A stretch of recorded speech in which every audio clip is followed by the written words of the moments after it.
रत्नागिरी जिल्ह्यातील दापोली तालुक्यातील प्रसिद्ध कर्दे आणि लाडघर समुद्रकिनाऱ्यांच्या विकासाला आता गती मिळणार आहे.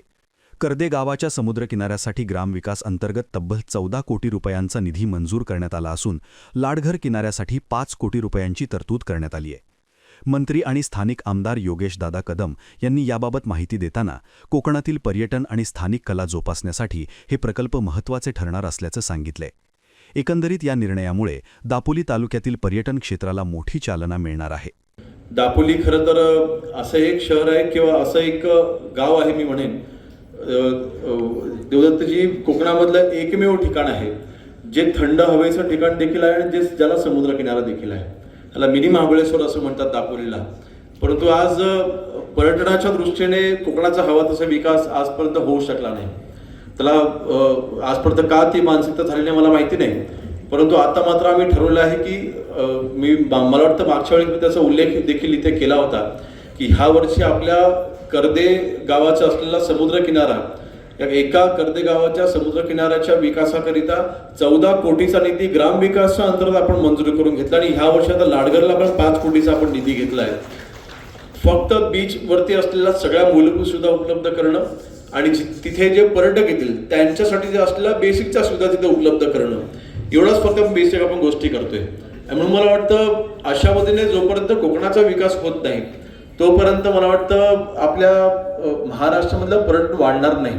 आज कोकणामध्ये असलेला समुद्र किनारा आपण जर का कोकणाचं खालचं राज्य पाहिलं, गोवा, त्याच्या खाली आपण केरळला गेलो तर समुद्र किनाऱ्यांचा विकास इतक्या मोठ्या प्रमाणात झालाय की मला वाटतं त्याची आणि महाराष्ट्राची तुलना करता मला वाटतं केरळमध्ये पर्यटन क्षेत्राच्या माध्यमातून जास्त इन्कम येतं महाराष्ट्रापेक्षा.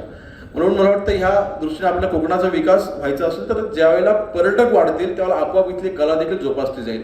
कारण ज्यावेळेस आता आमच्याकडे आता दापोलीमध्ये येणारा पर्यटक हा 90% पर्यटक हा पश्चिम महाराष्ट्रामधून येतो आणि तो फक्त इथले मासे खायला, इथला आंबा खायला, इथल्या खाद्यपदार्थांचा आस्वाद घ्यायला तो इथे येतो आणि समुद्रकिनारा एन्जॉय करण्यासाठी येतो. परंतु इतका मोठा असलेला फुटफॉल आता आपल्या दापोली तालुक्यामध्ये लाडघर, कर्दे, मुरुड या 3 बीचवरती जवळपास 5 ते 7 लाख पर्यटक दरवर्षी येतात. इतकी मोठी संख्या आहे. परंतु येणाऱ्या पर्यटकांना जर का आम्ही ही कला देखील सादर करू शकलो तर कलाकारांना तिथे वाव मिळेलच, परंतु कलाकारांचं पोट देखील सहजरित्या भरू शकतं. आणि वर्षात 8 महिने आपल्याकडे दापोलीमध्ये पर्यटक येत असतात. पावसाच्या दिवसामध्ये देखील येतात पण कमी प्रमाणात येतात. परंतु मला वाटतं ही 8 महिने हा आपल्या दापोलीकरांच्या आयुष्यामधले बदल करणारा हे 8 महिने 100% घडू शकतात. इतकं मोठं पोटेन्शियल आपल्या दापोली तालुक्याला आहे.